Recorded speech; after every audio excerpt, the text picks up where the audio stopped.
তো hello guys, আমার mini ব্লগে তোমাদের সবাইকে স্বাগত। তো আমরা দুই বান্ধবী মিলে যাচ্ছিলাম শাক তুলতে।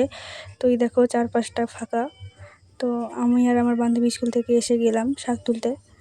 তো আমরা যাচ্ছিলাম গিমা শাক তুলতে। তোমরা কমেন্টে বলবে তোমাদের গিমা শাক খেতে কেমন লাগে। আমার তো খুব ভালো লাগে। তো আমার বান্ধবী দুই হাতে দুটো প্লাস্টিক নিয়েছিল আর আমরা আসলাম গিমা শাক তুলতে। আমরা একটা পুকুরে গিয়েছিলাম।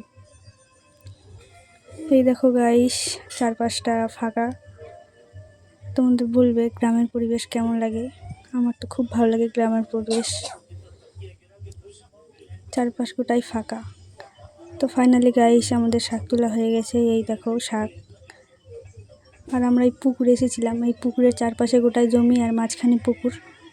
তো দেখো গাইস আমার বান্ধবী শাক তুলছে। তো গাইস সন্ধ্যা লেগে গেছিলো। তো এখন আমরা যাবো বাড়ি। টাটা, সবাই ভালো থেকো, টাটা।